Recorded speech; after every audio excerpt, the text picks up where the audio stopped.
ডাকসু নির্বাচন ঘিরে শেষ মুহূর্তের প্রচারণায় জমজমাট ক্যাম্পাস। আরও জানাতে বিশ্ববিদ্যালয় থেকে যুক্ত হচ্ছেন সহকর্মী মুস্তাফিজুর রহমান। শেষ মুহূর্তের প্রচারণার প্রস্তুতি কেমন, বিস্তারিত জানাবেন।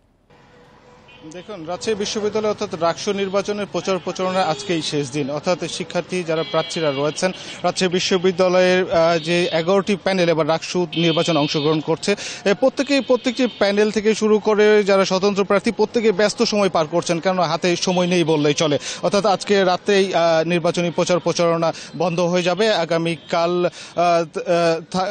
আগামীকাল কোনো প্রচারণা থাকবে না এবং পরশু অর্থাৎ 16 তারিখে ডাকসু নির্বাচন অনুষ্ঠিত হবে। ঠিক যখন হাতে সময় নেই, প্রার্থীরা কিন্তু প্রত্যেকটি ভোটারের দ্বারে দ্বারে যাচ্ছেন এবং তাদের কাছে তাদের যে মেসেজগুলো অর্থাৎ তাদের যে ইস্তেহারগুলো রয়েছে, নির্বাচনী ইস্তেহারগুলো রয়েছে, সেগুলো তারা পুনর্ব্যক্ত করছেন, শিক্ষার্থীদের স্মরণ করিয়ে দিচ্ছেন এবং তারা নির্বাচিত হতে পারলে শিক্ষার্থীদের জন্য কি করবেন সেই বিষয়গুলো কিন্তু তারা তুলে ধরছেন।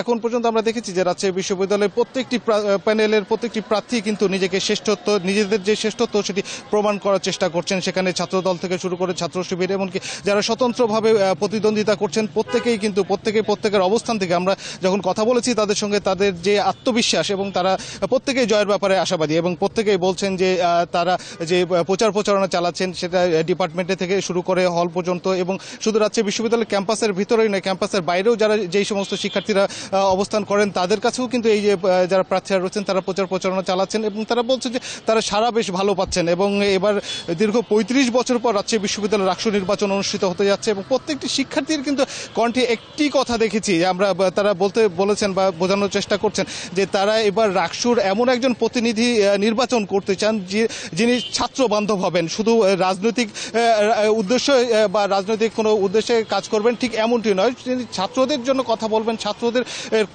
কণ্ঠ মিলিয়ে কথা বলবেন, ছাত্রদের অধিকার আদায়ে কাজ করবেন। ঠিক এই ধরনের প্রতিনিধিত্ব তারা এবার নির্বাচিত করতে চান। সেই সাথে এবার তারা একটি কথা বলছিলেন যে পুরো কোনো প্যানেল বা কোনো সাপোর্ট বা কে কোন দলের সেগুলো তাদের কাছে মুখ্য বিষয় নয়, তাদের কাছে মুখ্য বিষয় হবে প্রার্থী এবং প্রার্থীর যোগ্যতা। এবং তারা এটি বলছিলেন যে যেই প্রার্থী তাদের সাথে খুব সহজে মিশতে পারে, তাদের সঙ্গে তাদের অধিকার আদায়ে কথা বলছে বা তাদের অতীত রেকর্ড রয়েছে যে যারা শিক্ষার্থীদের আন্দোলনে বা শিক্ষার্থীদের অধিকার আদায়ে যারা রাজপথে দাঁড়িয়েছে, ঠিক এই ধরনের প্রার্থীকেই তারা প্রাধান্য দিবেন। এটি কিন্তু যারা ভোটাররা রয়েছেন অর্থাৎ শিক্ষার্থীরা রয়েছেন তারা কিন্তু এটি বলছিলেন। এবং আমরা এরই মধ্যে দেখেছি যে রাজশাহী বিশ্ববিদ্যালয় ঠিক ভোটের এখন পর্যন্ত যদি বলা হয়ে থাকে রাজশাহী বিশ্ববিদ্যালয়ের একটি সৌহার্দ্যপূর্ণ পরিবেশে কিন্তু প্রত্যেকটা প্রার্থী তাদের প্রচারণা চালাচ্ছেন।